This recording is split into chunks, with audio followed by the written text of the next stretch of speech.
Good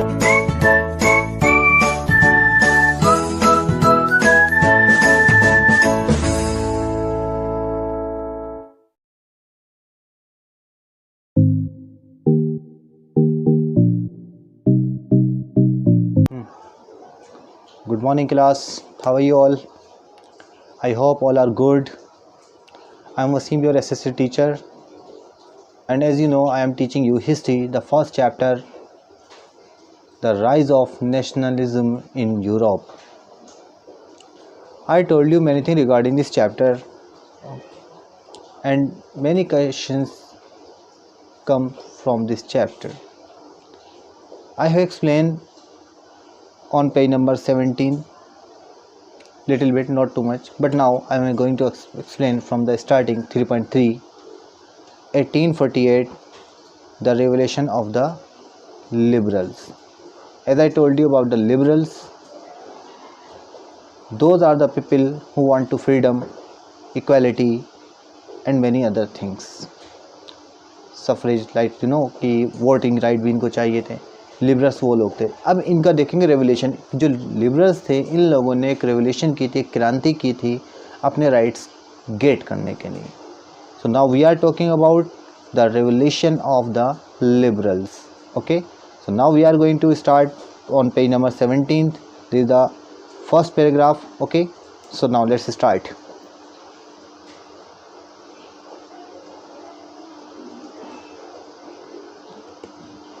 So now we are going to start the revolution of the liberals. Okay, 1848. Parallel to the revolt of the poor, unemployed and starving peasants workers in many European countries in the year 1848, a revolution led by the educated middle classes was underway. So जो revolution start हो रही है वो liberals के according हो रही है. इसमें पुअर लोग भी थे, उन लोगों ने रिवोल्ट किया था. रिवोल्ट में इसमें आपको बताया था फाइट करना, स्ट्रगल करना, विद्रोह करना. इसमें बेरोज़गार भी थे और जो किसान भी थे, जो भूखमरी से मरने वाले थे, और वर्कर्स भी थे जो काम करते हैं फैक्ट्री के अंदर, यूरोपियन कंट्रीज़ के अंदर, स्टेट के अंदर 1848. और इसमें कौन थे? एजुकेटेड मिडिल क्लास के लोग थे, ये सब लोग थे.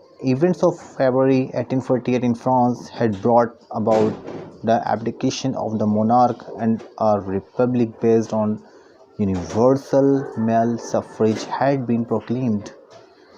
तो ये टाइम जो हुआ था फरवरी में 1848 में हुआ था फ्रांस के अंदर, जिसमें जो मोनार्क की पावर थी उसको ख़त्म कर दिया गया था और जो रिपब्लिक बनाया गया. इसका मीन्स था कि वोट के आधार पर, वोट के बेसिस पे बनाया जाएगा और प्रोक्लेम किया गया. ओके, उसको घोषणा कर दी गई इसकी. In other parts of Europe, अब यूरोप मैंने बताया था कॉन्टिनेंट है और यूरोप के कई पार्ट्स थे, उसकी बात करते हैं हम.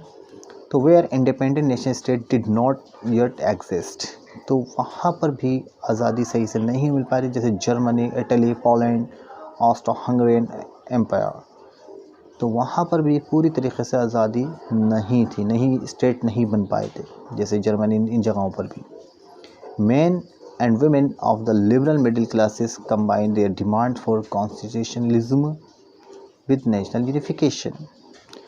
अब जो यहाँ के आदमी और औरतें जितने भी थे लिबरल मिडिल क्लास के लोग, उन लोगों ने भी अपनी डिमांड करना शुरू कर दी और उन्होंने भी संविधान के अकॉर्डिंग अपना यूनिफिकेशन बनाना शुरू कर दिया. They took advantage of growing the popular unrest to push their demand for the creation of a nation state on parliamentary principles. यहाँ प्रिंसिपल का मीन्स से रूल्स एंड रेगुलेशन, सिद्धांत, उसके बारे में डिस्कस कर रहे हैं यहाँ पर. तो उन्होंने, क्योंकि फ्रांस के अंदर ऑलरेडी ये एक रेवोल्यूशन स्टार्ट हो गई थी कि नेशनलिज्म आने वाला है और यही जो मूवमेंट हो रहे थे इसी तरीके से यूरोप के अदर पार्ट्स में भी होने लगा. उन लोगों ने भी डिमांड करना शुरू कर दी, उन्होंने भी एक पार्लियामेंट्री रूल्स के अकॉर्डिंग बनाना शुरू कर दिया. अब उनको क्या चाहिए था कि उनका भी एक कॉन्स्टिट्यूशन होना चाहिए, संविधान होना चाहिए, फ्रीडम में आज़ादी होना चाहिए, काहे की प्रेस की, क्योंकि जितने भी मोनार्क होते थे, जितने भी राजा होते थे, वो फ्रीडम नहीं देते थे. फ्रीडम ऑफ एसोसिएशन, अगर हम वो लोग ऑर्गेनाइजेशन बनाना चाह रहे हैं तो उनको ऑर्गेनाइजेशन की भी फ्रीडम होना चाहिए. तो यहाँ हमने देखा कि लिबरल्स ने मूवमेंट किया। और उन लोग क्यों किया? क्योंकि वो अपना एक पहचान बनाना चाहते थे, एक आइडेंटिटी बनाना चाहते थे, इसलिए इन लोगों ने मूवमेंट स्टार्ट किया और जो मोनार्क थे उनकी पावर को ख़त्म कर दिया।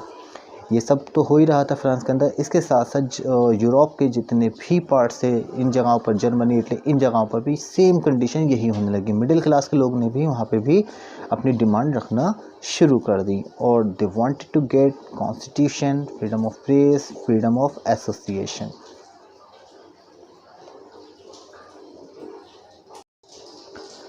सो फर्स्ट पैराग्राफ में हमने एक्सप्लेन किया था लिबरल्स के बारे में और यूरोप के अलग अलग पार्ट्स में रेवोल्यूशन स्टार्ट हो गई थी।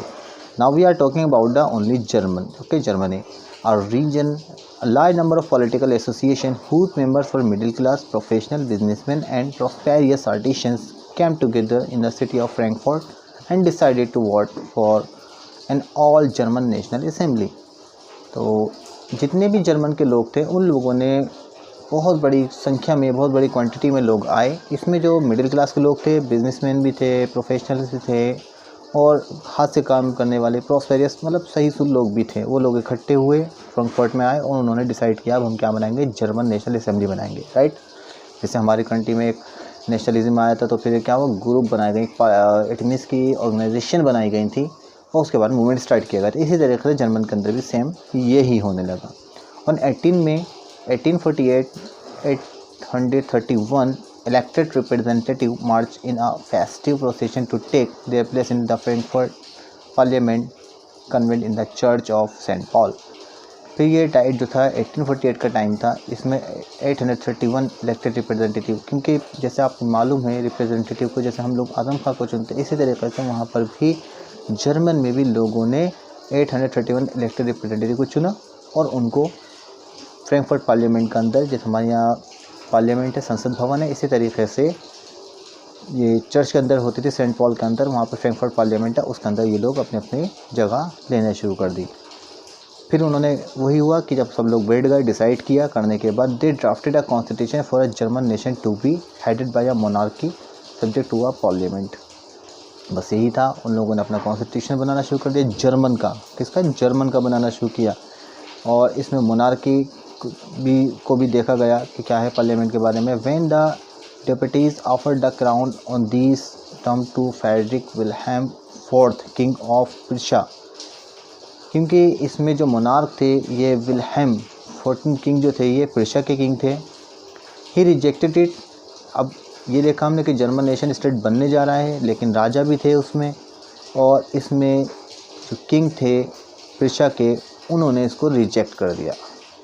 Joined other monarch to oppose the elected assembly, क्योंकि ये जर्मन की असेंबली बन चुकी थी तो उन्होंने क्या करा, उन्होंने इसका विरोध किया, अपोज किया उसको, क्या कि ये असेंबली, इलेक्टेड असेंबली को उन्होंने रिजेक्ट किया।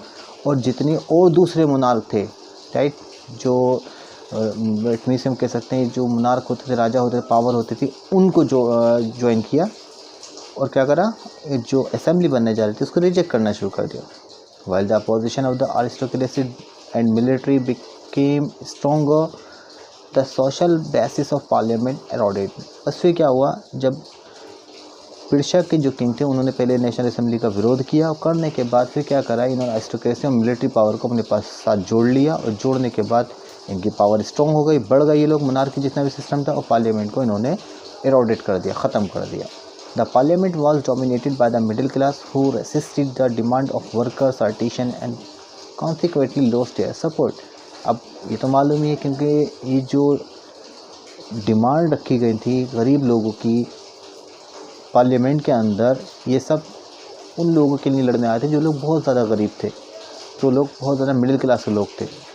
उन सब की डिमांडों को ख़त्म कर दिया गया पार्लियामेंट के अंदर से और उनको सपोर्ट भी लोगों से मिलना ख़त्म हो गया। In the end troops were called in and the assembly was forced to disband. बस यही हुआ कि राजा की पावर आ गई, राइट, और आने के बाद फिर ट्रूप्स कहते हैं आर्मी को बुलाया गया और असेंबली को बिल्कुल डिसबैंड कर दिया गया, इट मीन्स ख़त्म कर दिया गया, राइट, फिर मजबूरन ही उसको ख़त्म करना पड़ा।